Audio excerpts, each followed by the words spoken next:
All right. Divorced after 6 months. It sounds like a fucking sitcom that didn't get picked up. Divorced after 6 months. We shot a pilot, but it didn't work out. Dear Billy Bald Balls, love the podcast and hearing your take on situations. That being said, I need some advice. Oh, wait a minute. He lobbed it over the net. Come on. Where is it? Oh, by the way, rest in peace, Peter Green. One of the greatest fucking guitarists of all time. And the only reason why I know anything about him is because of Mark Maron. Mark Maron was the guy that taught me about him. Now, why can't I get to my fucking songs here? TV show, music. There we go. Library. I'm never going to have a professional podcast. You guys are going to have to fucking deal with that fact. All right. This guy just asked for advice. It's time for advice. Hey! Your host, Billy Burr. That's me. And I'm ripping off this melody from Somebody else. All right. The hypocrite. Here he goes. The hypocrite. Divorced after 6. I need some advice. My ex and I dated for 5 years, and I just knew she was the one. After nearly a year of being engaged, we decided to get married. After only 6 months of being married, I come home the Friday before Christmas after working all day to an empty house with no warning. And when I say empty, I mean nothing but my clothes were still there. Oh, my God. Like she paid for everything? We don't have any children, but of course, I reached out to her with no success, asking if she'd be willing to go to counseling in hopes of working things out. And still no response. I don't want to blame the victim here, but what did you do?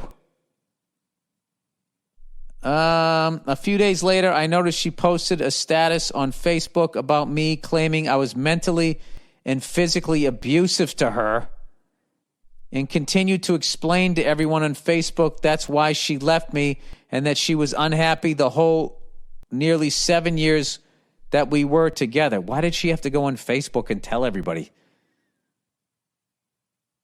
Oh, this is why. I soon find out she was cheating on me the whole time we were married with the guy she worked with. We finally decided to move forward with the divorce, but in my state, we have to be separated a year before we can finalize the divorce. So here's the kicker. When my ex left me, she forgot a birdhouse that her now deceased grandfather built her. I texted her and told her she could come by and get it, or I could bring it to her. Or aren't you a nice guy, considering she took the TVs and everything, but she insisted that her boyfriend comes to get it. I told her that wouldn't work. Oh, yeah, dude, you could fucking crown that guy with the fucking birdhouse.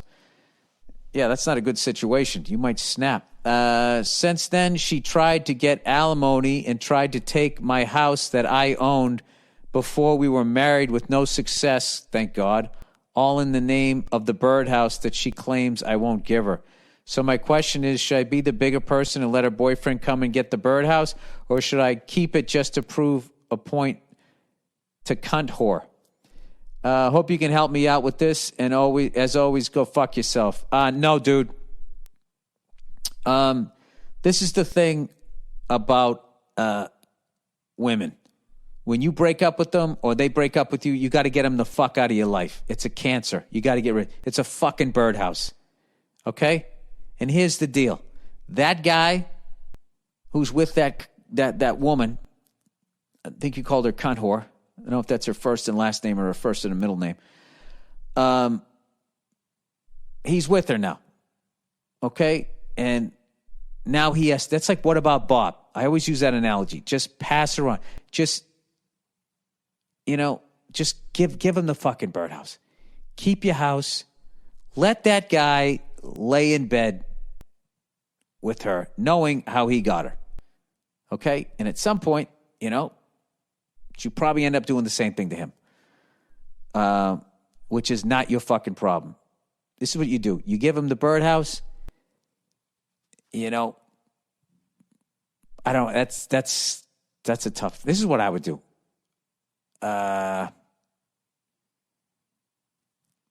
You can't just leave it out because then you look like a bitch.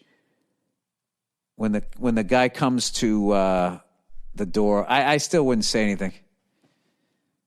Just hand him the fucking birdhouse. Yeah, she's what a fucking cunt whore, because she's making you look at the person she was fucking while you guys were married. All right, dude, this is the thing.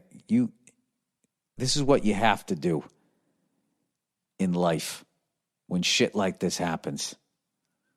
Okay, because I think she's trying to bait you into swinging on this guy.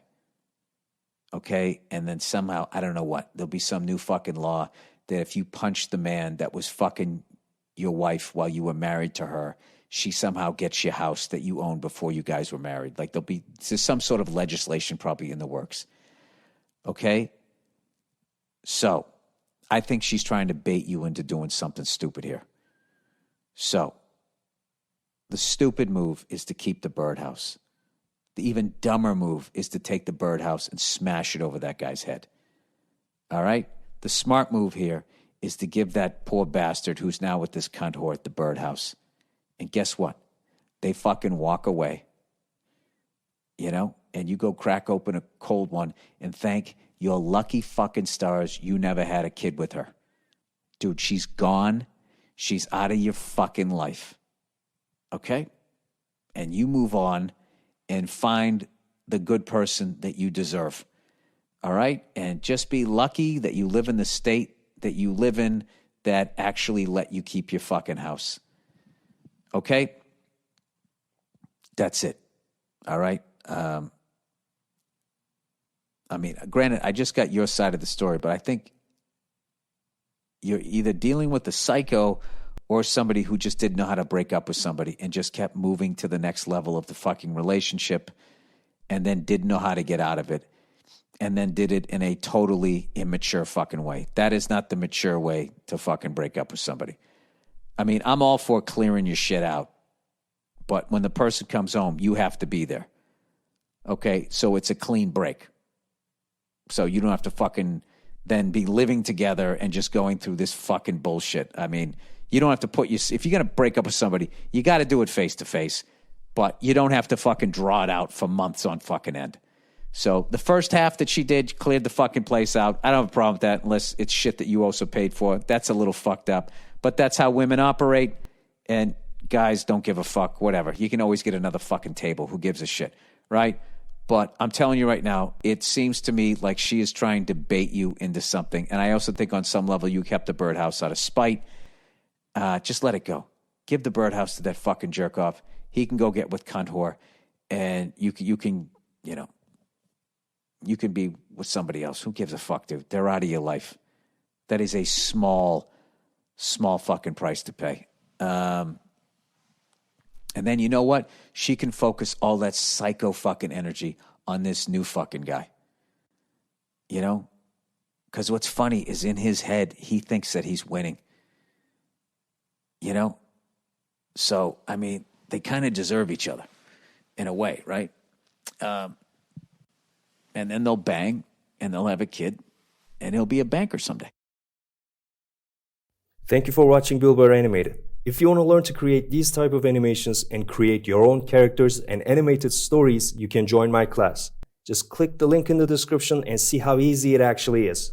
In this course, you're going to learn all the basic principles of animation, camera movements, scene effects, and you'll be creating your own characters and apply actions to your characters and learn all the advanced techniques and skills that an animator must know. So if you're interested, sign up and I'll see you in the class.